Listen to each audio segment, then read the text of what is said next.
Hi guys, welcome back. Now today we're making a delicious dish known as Chorizo a la Sidra.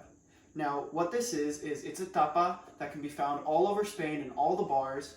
It actually originated from the north, but you can find it everywhere and it's delicious. It's super easy to make too, since there's really only two main ingredients. You have chorizo and you have sidra, or cider. Now, prerequisite, this is not the cider you hand out to kids. This is hard cider, but don't worry, all of the alcohol will evaporate, so it won't be an issue. But the ingredients you're going to want to have are super easy. I've been preheating a pan with a tablespoon of olive oil. That's going to be on medium. And right here, you obviously have your chorizo, fresh cut, but I'm going to show you guys how to cut it, so I saved one extra. We have our 2 bay leaves, which you'll see right there. And then we have our chopped parsley.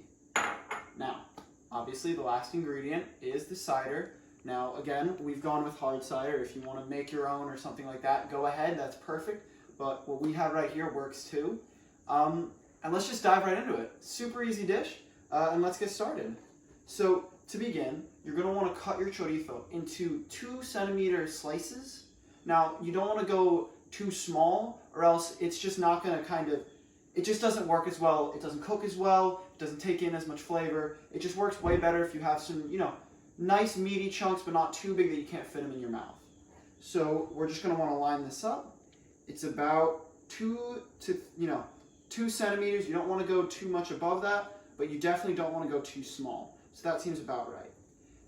And the great thing about this dish is it works perfectly for if you're having guests. Now, my parents always love serving it if we have someone come over as kind of like an appetizer, but you can really do whatever you want with it. You can use it as watching a sports game. You can use it if you have family over and you just want to, hand something out to everyone to enjoy before dinner's ready. It's really flexible, and that's what's the great thing about this, is you can do so much with it. And it's delicious. Let's be honest, the most important part is how does it taste. And how it tastes is absolutely amazing. It's amazing. Alright? So again, you don't want to make it too small. You want to go right a little bit under an inch. So 2 centimeters is the magic number. And then, since sometimes a little bit of meat can cut out when you're using fresh chorizo, you're just going to want to kind of pack that in there so it holds a nice shape. And then just one last cut, and your chorizo is all ready to go in the olive oil. Now, there we go. So, the olive oil is preheated, and we're just going to start putting it in there. And the main thing you're going to want to do is when you're cooking this chorizo, you want it to brown, because that's where, also make sure it doesn't stick, because that's the one thing, is if you're using fresh sausages, especially like chorizo, they'll stick together, and you want to make sure that it gets an even coating of heat on all sides. So you really want to make sure that it's not stuck to another piece, because that can ruin a lot of the cooking. That'll make it have raw sides, and it's just, you don't want to do it, is the simple way to put it. So we're just going to kind of toss these in here, and what we're going to want to do is you're again going to want to cook it until it starts to brown. And that's going to take about 5 minutes. So what I'm going to do is I'm going to get all these in here, get them cooking, and I'll come right back once it's all ready to move on to the next steps.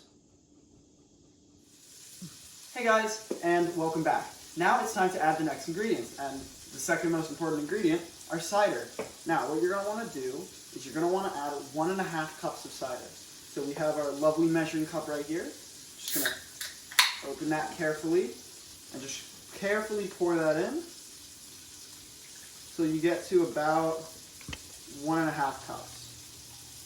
So let's just get that in there.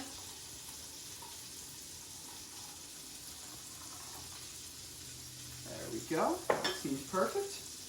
And you're also going to want your 2 bay leaves. Now, what we're going to want to do is we're going to want to carefully pour this in right over all this delicious chorizo. And what we're going to be doing here is we're going to pour all this in, and then we're going to let it cook for another about 5 to 8 minutes. And you're going to want to keep cooking it until the cider starts to turn syrupy, and you start to see red streaks on the chorizo. And that'll take between 5 and 8 minutes. So we got that in there. Now we're going to toss in our bay leaves and just mix that around a bit. And we'll be back when everything's all cooked and mixed and delicious. All right, guys, now that it's all ready, it's time to finally get to the fun part, plating and eating it. So, we're just gonna take this over. We're gonna be really careful, because obviously we're working with scalding hot oil. We're just gonna carefully pour that in there. There we go. Get that in there.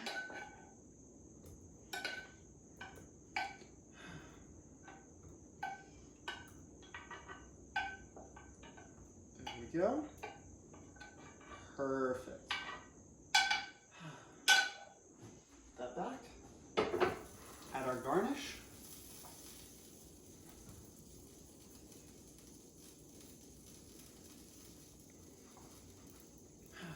Just sprinkle that over everywhere so we get a nice bit of freshness all over the dish.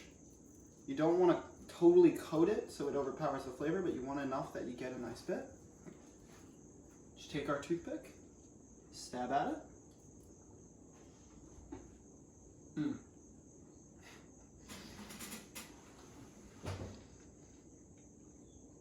That's delicious.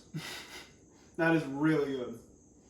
Yeah, so honestly, you can just put one of these out, get a couple of toothpicks, put them in all of them, serve them to your friends, and it's a perfect finger food. It works for games, it works for appetizers. It's delicious, it's amazing. You can make it super easy. Just get like 4 ingredients, throw them in, and you're good. It's so easy to make, it's so delicious, and I really hope you guys can follow this recipe and make, you know, this amazing dish because it's perfect. I love it. And honestly, you know, I'm gonna say bye now because I want to dive back into this. Bye, guys.